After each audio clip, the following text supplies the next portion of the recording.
നിന്നും ഭാര്യയെ ഫോൺ വിളിച്ചു ഭീഷണിപ്പെടുത്തി കാപ്പ കേസ് പ്രതി.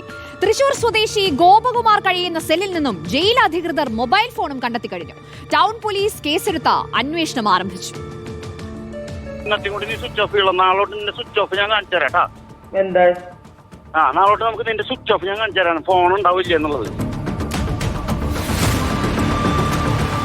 വെള്ളിയാഴ്ച രാത്രിയോടെയാണ് ആമ്പല്ലൂർ സ്വദേശിയായ യുവതിയുടെ ഫോണിലേക്ക് ഭർത്താവായ ഗോപകുമാറിന്റെ കോൾ എത്തുന്നത്. സംഭാഷണത്തിലുടനീളം തെറിവിളിയും ഭീഷണിയും. ഇയാൾ ഫോൺ വിളിച്ചത് എവിടെ നിന്ന് എന്നതിലാണ് ട്വിസ്റ്റ്. കാപ്പ കേസ് പ്രതിയായ ഗോപകുമാർ കണ്ണൂർ സെൻട്രൽ ജയിലിൽ നിന്നാണ് മൊബൈൽ ഫോൺ ഉപയോഗിച്ച് ഭാര്യയെ വിളിച്ചതും ഭീഷണിപ്പെടുത്തിയതും. ഹലോ, നിന്റെ സ്വിച്ച് ഓഫ് ചെയ്ത് വെക്കില്ലേ? ഈ കണ്ണിന്റെ നമ്പർ സ്ക്രീൻഷോട്ട് എടുത്ത് ഞാൻ എന്റെ കയ്യിൽ നിന്ന് തെറ്റിപ്പോയത്. നിന്റെ നീ കണ്ണിന്റെ 9544 നമ്പർ ഒന്ന് സ്ക്രീൻഷോട്ട് എടുത്തത് കുഞ്ഞിനെ ഡിലീറ്റ് ചെയ്ത് കളയാ.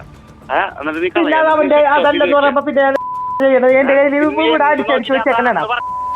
അതാണെന്ന് പറഞ്ഞത്.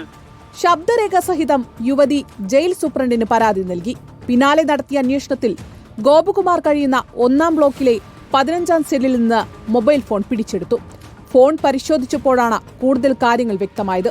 1-2 തവണയല്ല, ജയിലിനകത്തിരുന്ന് നിരവധി തവണ പലരെയും വിളിച്ച ഗോപകുമാർ പല ഇടപാടുകളും നടത്തി. ജയിൽ സൂപ്രണ്ട് നൽകിയ പരാതിയിൽ ടൗൺ പോലീസ് കേസെടുത്തു. ഗോപകുമാറിനെ 1-ാം ബ്ലോക്കിൽ നിന്ന് 10-ാം ബ്ലോക്കിലേക്ക് മാറ്റി. റിപ്പോർട്ടർ, കണ്ണൂർ.